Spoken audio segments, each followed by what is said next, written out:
ঘন সবুজ জঙ্গলের এক কোণে ছিল এক অদ্ভুত কুঁড়েঘর।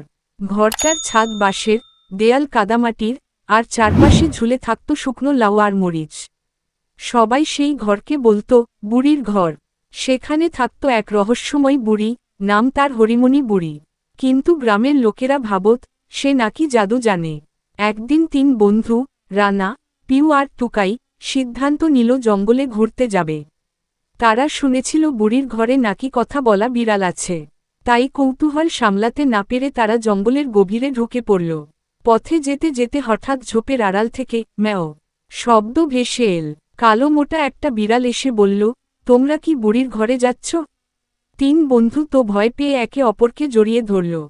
বিড়ালটা আবার বলল, ভয় পেও না, আমি মিনু। বুড়ি খুব ভালো মানুষ। তারা একটু সাহস করে এগোলো।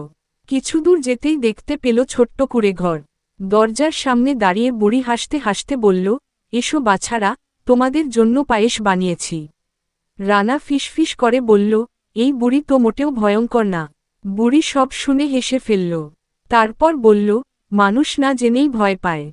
বুড়ির ঘরের ভেতরে ছিল কত রকম আশ্চর্য জিনিস, নিজে নিজে নাচে এমন ঝাড়ু, গান গাওয়া কেটলি, আর গল্প বলা দেয়ালঘড়ি।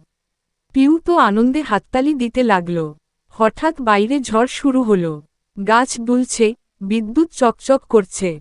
টুকাই ভয় পেয়ে কাঁদতে লাগল। তখন বুড়ি একটা জাদুর প্রদীপ জ্বালিয়ে বলল, ভয়ের সময় সাহসী সবচেয়ে বড় জাদু। প্রদীপের আলোয় পুরো ঘর উজ্জ্বল হয়ে উঠল। ঝড়ও ধীরে ধীরে থেমে গেল।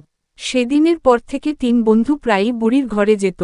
তারা বুঝেছিল, জঙ্গলের সেই বুড়ি আসলে এক দয়ালু মানুষ, আর তার ঘর ছিল আনন্দ আর জাদুর ছোট্ট রাজ্য।